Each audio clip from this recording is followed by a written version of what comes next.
जिल्हा परिषद आवारातील डॉक्टर बाबासाहेब आंबेडकर पुतळ्याची रंगरंगोटी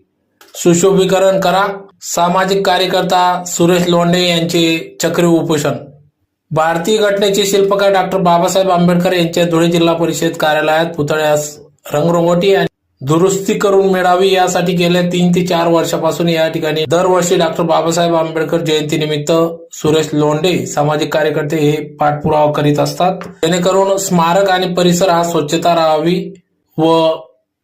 कोणत्याही प्रकारचा अनुचित प्रकार घडू नये यासाठी या ठिकाणी डॉक्टर बाबासाहेब आंबेडकर पुतळा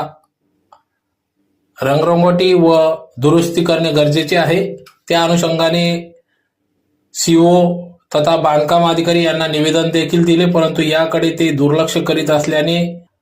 येथील महामानव डॉक्टर बाबासाहेब आंबेडकर यांच्या पुतळ्याच्या चबुतराखाली लावलेली फरशीला व खालील भागात तडे जात असून याबाबत आपण दखल घेऊन लवकरात लवकर दुरुस्ती करावी व रंगरंगोटी करून मिळावी अशी मागणी या ठिकाणी केली होती, परंतु याबाबत दुर्लक्ष करीत असल्याने आज दिनांक 5 मे पासून जिल्हा परिषदेच्या कार्यालयाच्या विरोधात, अधिकाऱ्यांच्या विरोधात, मनमानी करणाऱ्या अधिकाऱ्यांच्या विरोधात सामाजिक कार्यकर्ते सुरेश लोंढे यांनी चक्री उपोषण सुरू केले असून याबाबत दखल न घेतल्यास यापुढील आंदोलन आमरण उपोषण करण्यात येईल असा इशारा या ठिकाणी सुरेश लोंढे यांनी दिला आहे। या प्रसंगी या ठिकाणी सामाजिक कार्यकर्ते सुरेश लोंढे, बाबा हातेकर, सोनवणे आदी सर्व पदाधिकारी या ठिकाणी उपस्थित होते। धुळे जिल्हा परिषदेच्या आवारातील बाबासाहेब आंबेडकरांच्या ज्या पूर्णाकृती पुतळ्याच्या सुशोभीकरणासाठी एक ज्येष्ठ आंबेडकरी चळवळीचा कार्यकर्ता, डॉक्टर बाबासाहेब आंबेडकर समाजभूषण पुरस्कार प्राप्त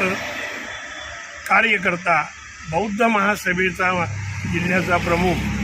सुरेश लोंढे चक्री उपोषणासाठी इथे बसलेला आहे। त्याची बातमी वाचताच मी त्याला फोन केला आणि मी सांगितलं